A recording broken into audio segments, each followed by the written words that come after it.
Hello students, in this lecture, this is lecture 9.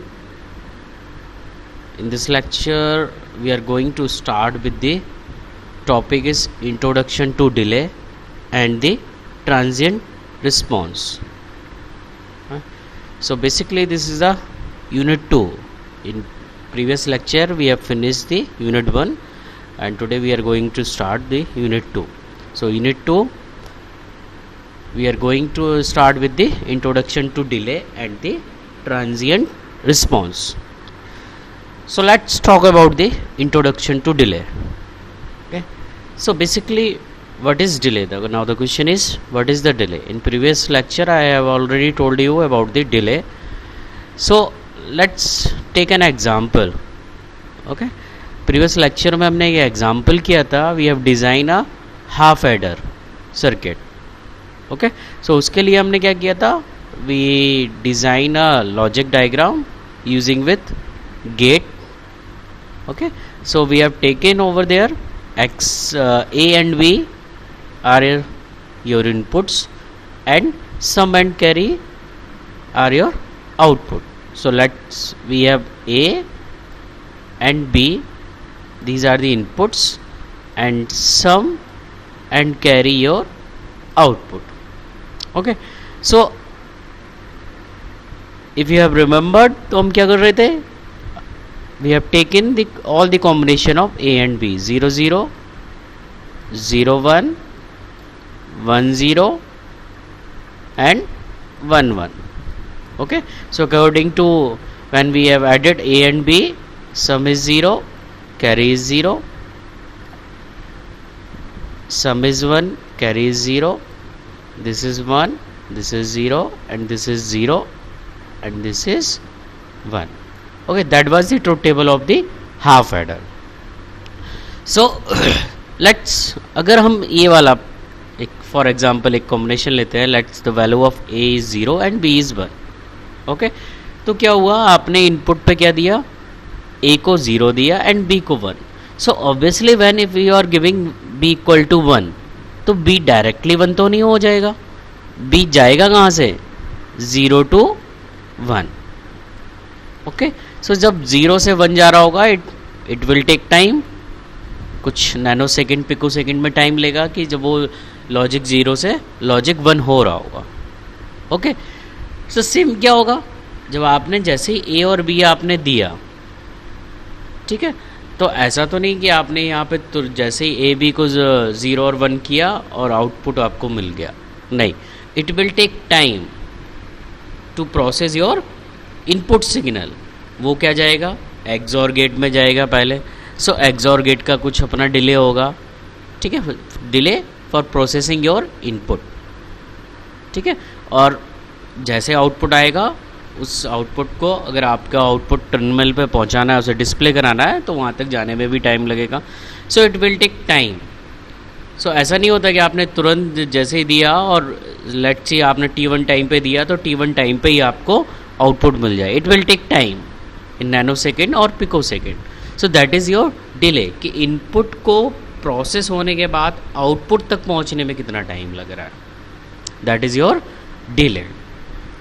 So here is mentioned the definition. The delay is a signal propagating. Propagating means your input is going to process towards to your output. So signal propagating from one point within a circuit, obviously within a circuit होना चाहिए, to another point is caused by both active devices. Okay, so active devices means we are talking about the transistor, and passive devices means we are talking about if your circuit contains resistance and capacitance, inductance. Okay, so जो भी active and passive components है, उनके through आपका जो input signal है उसे process होने में और आउटपुट कैलकुलेट होने में जो टाइम लगता है, that is your delay. Okay so this is the basic definition of the delay. ना फर्दर मूव करते हैं. Here there are some definition regarding your delay. Okay So like propagation delay, contamination delay, rise time, fall time, h rate क्या है आपका. So these are the some definition. In definition को हम one by one देखेंगे. So यहाँ पे आप figure देख रहे हैं, this is the response of your inverter. Okay, ये आपका क्या है, this is your input. Inverter में आप इनपुट दे रहे हो and this is your output. Okay, so आप फिगर से देख सकते हैं कि अगर हमारा इनपुट कुछ ऐसे जा रहा है, आप देख सकते हैं कर्सर पे, ये हमारा मूव कर रहा है, ऐसे मूव कर रहा है. ठीक है, तो इसके आउटपुट क्या होना चाहिए, इसके जस्ट अपोजिट होना चाहिए इन्वर्टर का. इन्वर्टर की फंक्शनलिटी क्या होती है, if you are giving 0 output will be 1, if you are giving 1 output will be 0. So इसके जस्ट अपोजिट क्या है, this is the output of the inverter. Okay, so इस के बेसिस पे we have define some definition. First one is the propagation delay. What is the propagation delay? So this is represented by tau pt. Remember tau tpt. Okay, you can also represent with tau pt because tau represents to delay in VLSI design. So tpt and propagation delay equal to maximum time from the input crossing 50% to the output crossing. So this is the definition. Means जो आपका ये output है, input का 50% point क्या है, ये cross है. आप हो ओके, सो इनपुट का 50% पॉइंट क्या है, ये पॉइंट आप देख रहे हो, this is your 50%. 0, 0.5 and 1. Maximum magnitude हम क्या ले रहे हैं, 1 ले रहे हैं. सो 50% क्या हुआ, ये point. So 50% of the input and crossing 50% of the your output. Okay, so 50% output किस पॉइंट पे है, इस पॉइंट पे. ओके, सो इन दोनों का जो बीच का टाइम होगा, ठीक है. सो यहाँ पे आप देखो ये लिखा है tau pdf. Okay, so this is called your propagation delay. Same क्या होगा, अनदर एंड पे भी होगा, क्योंकि यहाँ पे भी आपको 50% पॉइंट मिलेगा एंड ये सेम यहाँ पे. Okay, so there are two propagation delay. Now this is called tau tpdf, means fall time propagation delay and R represent rise time propagation delay. fall time क्यों बोल रहे हैं, क्योंकि यहाँ पे आउटपुट क्या हो रहा है, फॉल हो रहा है, और यहाँ पे आउटपुट क्या हो रहा है आपका, इस पॉइंट से राइज हो रहा है, इस पॉइंट तक. Okay, so tau pdf and tau pdr. so this is the definition of the propagation delay. Now remember the term maximum time. Okay, now when we talk about the contamination delay, okay, so the definition is same but the term added is here minimum. In propagation delay we have used maximum time, in contamination delay time we use the minimum time from the input crossing 50% to the output crossing 50%. Okay, now the next point is the rise time. Okay, so rise time is the time for a waveform to rise from 20% to 80% of its steady state value. Okay, steady state value means maximum value, उस पे जो आपका amplitude जा रहा है, so that is your 1. Okay, so 20% to 80% means we talk about the rise time represented by TR and 20% this point और 20% to 80%. so इन दोनों के बीच में जो टाइम लगेगा that will be your TR. Same क्या होगा, fall time. fall time means 80% to 20%. so this point is your 80% and this point is your 20%. 0.2 and 0.8 corresponding, so that will be your fall time. Okay, so rise time and fall time. Next one is the edge rate. Okay, so edge rate nothing else the जो आपका rise time है plus fall time divide by 2. Okay, average of the rise time plus fall time. So these are the some definition used in delay. So you have to remember propagation delay, contamination delay, rise time, fall time and edge rate. Okay, suppose exam में आपके पास pico seconds में कुछ values given है and they और उन्होंने पूछा आपसे कि what will be the rise time and fall time. So इस ग्राफ को आप प्लॉट करके you can design with the कि what will be the value of rise time and what will be the value of fall time. So you have to remember कि 80% and 20%. Okay, now further. Okay, here is one example regarding the arrival time example. Okay, so एक example हमने लिया है. We have designed some combinational logic here. Okay, in combinational logic we are using NAND gate, NOT gate, NAND gate, NAND gate, NOR gate and NOR gate. Okay, so you are seeing here some value over here is written here. Okay, for each gate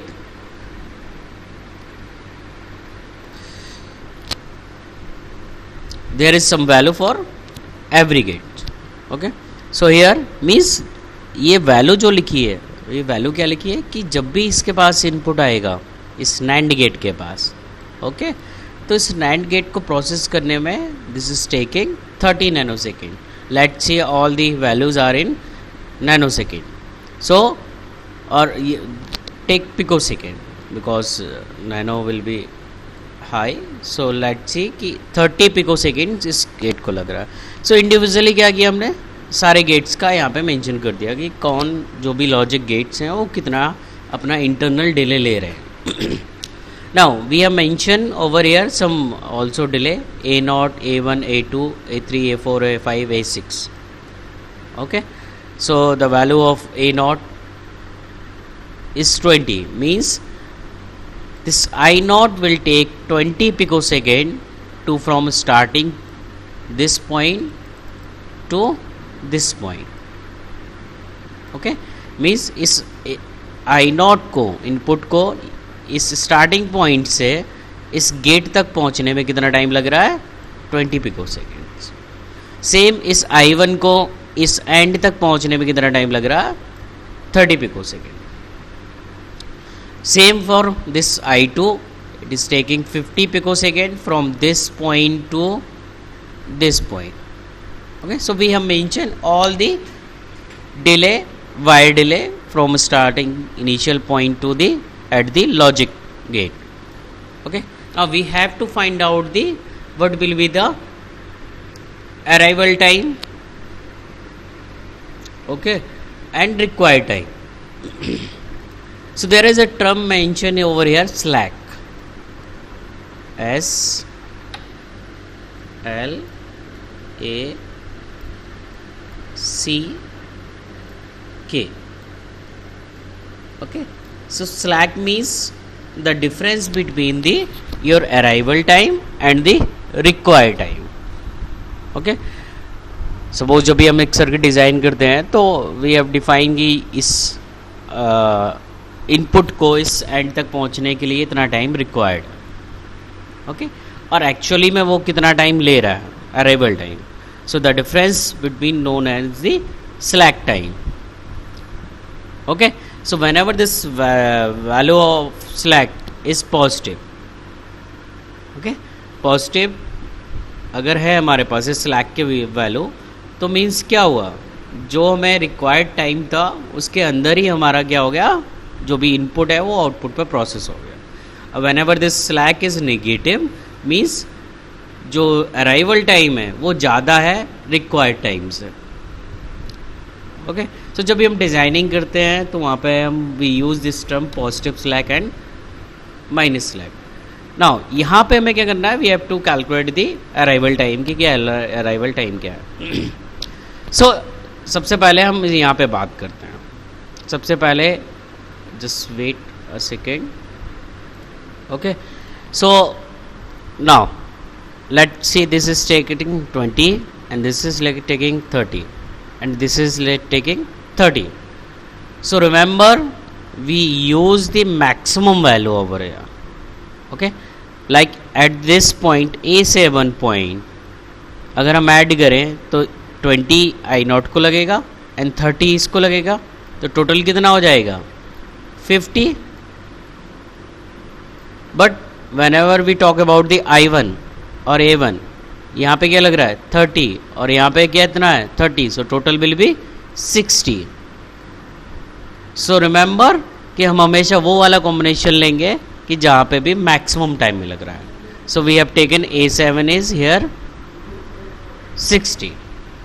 Okay, now is this A7 is going to this NOT gate and there is no other input over here, so 60 plus 20, that is equivalent to 80.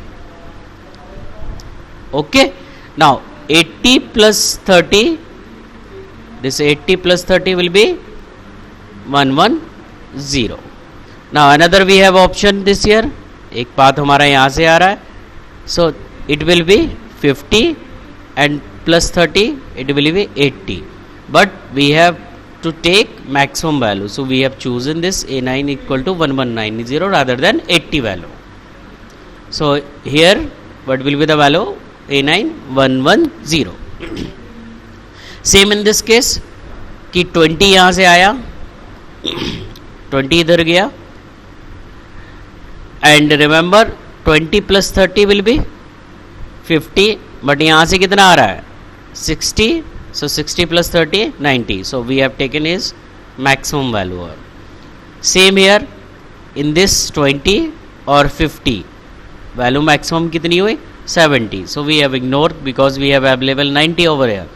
Now here 20 plus 40 so 20 plus 40 will be 60. Okay, 60, this is 60 and 60 plus 50 will be 110, but this 90 and this 50 will be 140. So we have taken maximum value 140.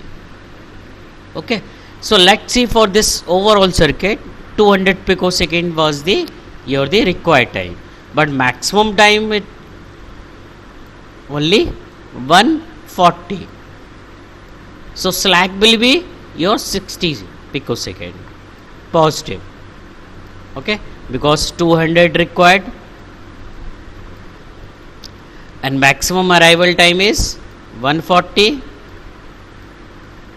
so that is equivalent to 60 positive value, means आपका जो required time है उससे पहले ही हमारा circuit जो भी है इसका इनपुट वो आउटपुट पे प्रोसेस हो जाएगा. सो this is just an example of the arrival time कि हम ऐसे कैलकुलेट करते हैं. सो एग्जाम में अगर क्वेश्चन आएगा everything will be mention over there, you have to calculate this end value. Okay, कि मैक्सिमम लेते हुए we have to calculate this end value. Now next one is the transient response. So transient response आप लोग पहले भी पढ़ चुके हो अगर आपको याद होगा. इन कंट्रोल सिस्टम क्या करते थे, हम कैलकुलेट करते थे response of the system, response of the your control system. Okay, so basically क्या होता है, response system is your the relation between the output and input, कि आपका जो आउटपुट है वो इनपुट के साथ कैसे वेरी कर रहा है. Okay, so same we will apply in the VLSI. हम क्या करते हैं, जो भी सर्किट है उसका फिजिकल मॉडल बनाते हैं और उस फिजिकल मॉडल के लिए we drive the differential equation. Okay, जो डिफरेंशियल इक्वेशन होगी that is the relation between the output as a function of the your input voltage and time. ठीक है, so as a first point mention over here,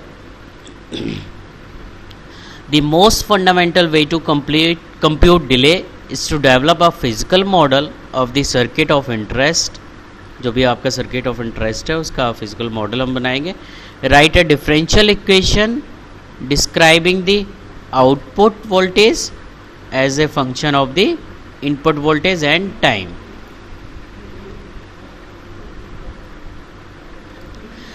And we solve the equation.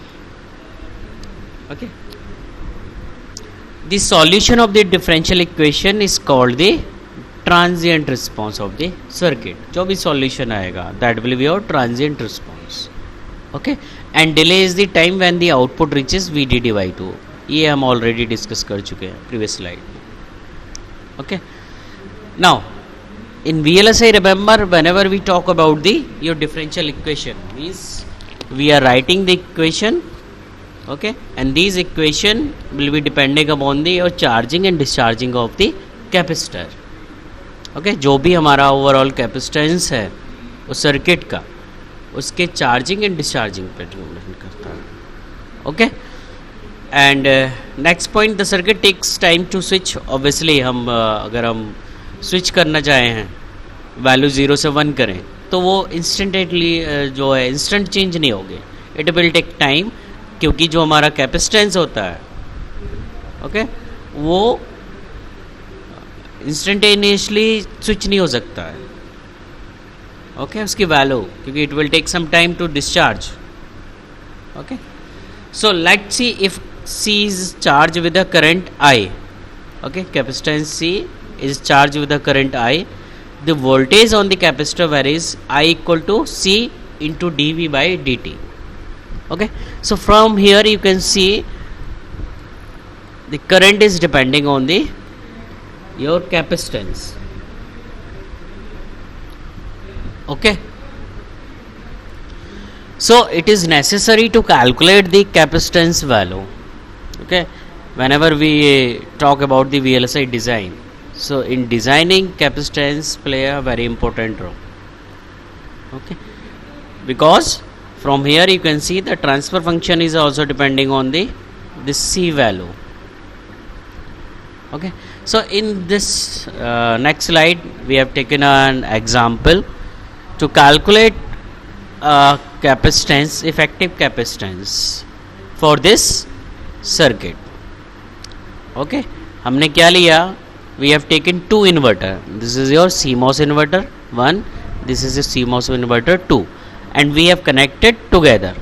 Okay, यहाँ पे A दिया, B मिल गया, जो इस inverter का output होगा वो इसके लिए एज ए इनपुट काम करेगा, and Y will be your output finally.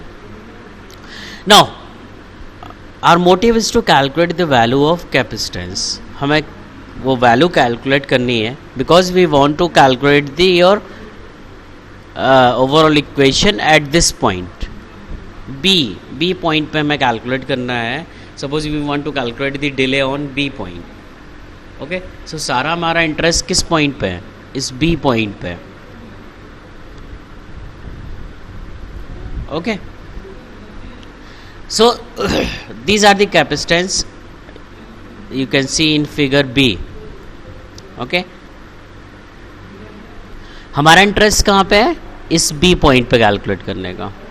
Okay, so remember कि जिस पॉइंट पे मैं कैलकुलेट करने हैं, उस पॉइंट पे जो भी कैपेसिटेंस डायरेक्टली कनेक्टेड है उनको ही हम अपने जो इफेक्टिव कैलकुलेशन है उसमें हम ऐड करेंगे, बाकी को हम ऐड नहीं करेंगे. So at this B point you can see here, at this B point क्या होगा? ऑब्वियसली जब हम एक इन्वर्टर की बात करते हैं तो यहाँ पे भी एक कैपेसिटेंस होगा जो कनेक्टेड किससे होगा? ठीक है, कनेक्टेड विद दी और दिस पॉइंट. ठीक है, but we have not taken this capacitance.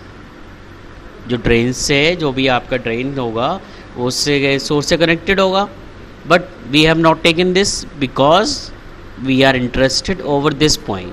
So this point मतलब इनपुट साइड से हमें कोई मतलब नहीं है. हमें कहाँ पे है? इस ये जो फर्स्ट हमारा इन्वर्टर है उसके आउटपुट पे कौन कौन से कैपेसिटेंस कनेक्टेड है. So we have not taken this. यहाँ भी क्या होगा? एक होगा इंटरेस्टेड नहीं है हम, क्योंकि ये डायरेक्टली किस पे होगा? गेट साइड पे होगा. We have interested only those capacitance are connected with this B. So क्या होगा? सोर्स टू बॉडी एक कैपेसिटेंस होगा, ये सोर्स है आपका, ये बॉडी पे कनेक्टेड होगा, उसके बीच में एक कैपेसिटेंस होगा, ठीक है। तो ड्रेन टू बॉडी होगा for P type, same drain to body N type, source to body N type, और ये सी वायर आपका है। नाउ दिस सी हियर, जो मैं यहाँ पे क्रॉस मैंने जो किया था,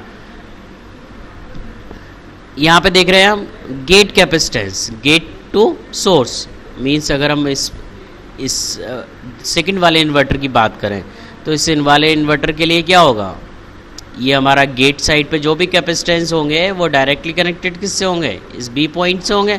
that's why we have taken this gate to source for P type, gate to source N type. Okay, ठीक है।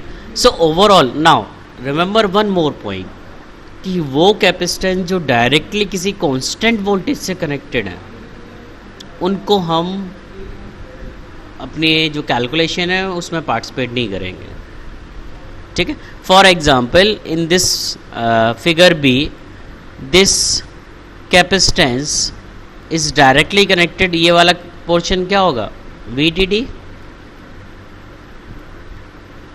ये क्या है, x1 यहाँ पे जो देख रहे हो, ये पॉइंट जो पॉइंट है ये किससे कनेक्टेड होगा, VDD से, सेम यहाँ।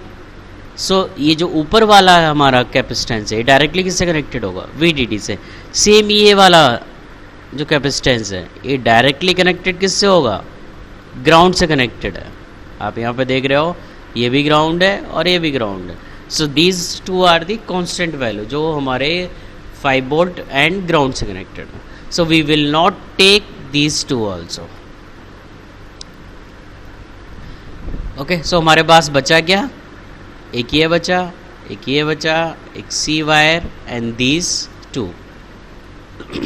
सो टोटल जो कैपेसिटेंस होगा सी आउट की value at B point is the C dB N1 drain to body for N1, drain to body for P type, C wire gate to source for N type, gate to source for P type. So this will be your total C out, okay, and यही capacitance होगा जो हमारे participate करेगा delay की calculation में। Okay, so this is just an example, and जो मैंने अभी आपको पॉइंट्स बताए हैं, आपको पॉइंट्स हर जो भी आप सर्किट का कैपेसिटेंस कैलकुलेट करना चाहते हो, ओके, वो ये पॉइंट्स आपको याद रखने पड़ेंगे कि उसकी जो इफेक्टिव कैलकुलेशन ऑफ कैपेसिटेंस वो क्या होगी, क्योंकि अगर कैपेसिटेंस की वैल्यू गलत होगी तो डिले विल बी रॉन्ग। सो किसी भी सर्किट के लिए आपको ध्यान रखना है कि उस कैपेसिटेंस की वैल्यू कैसे कैलकुलेट करनी है एट पर्टिकुलर पॉइंट, जिस पॉइंट पे भी आपका पूछा, जैसे इसमें इस पॉइंट पे पूछा गया था, इस पॉइंट पे overall capacitance will be this one. Okay, so thank you student, this is all about your transient and the introduction to delay. Okay, in next lecture we will discuss about the RC delay model. Okay, so thank you student.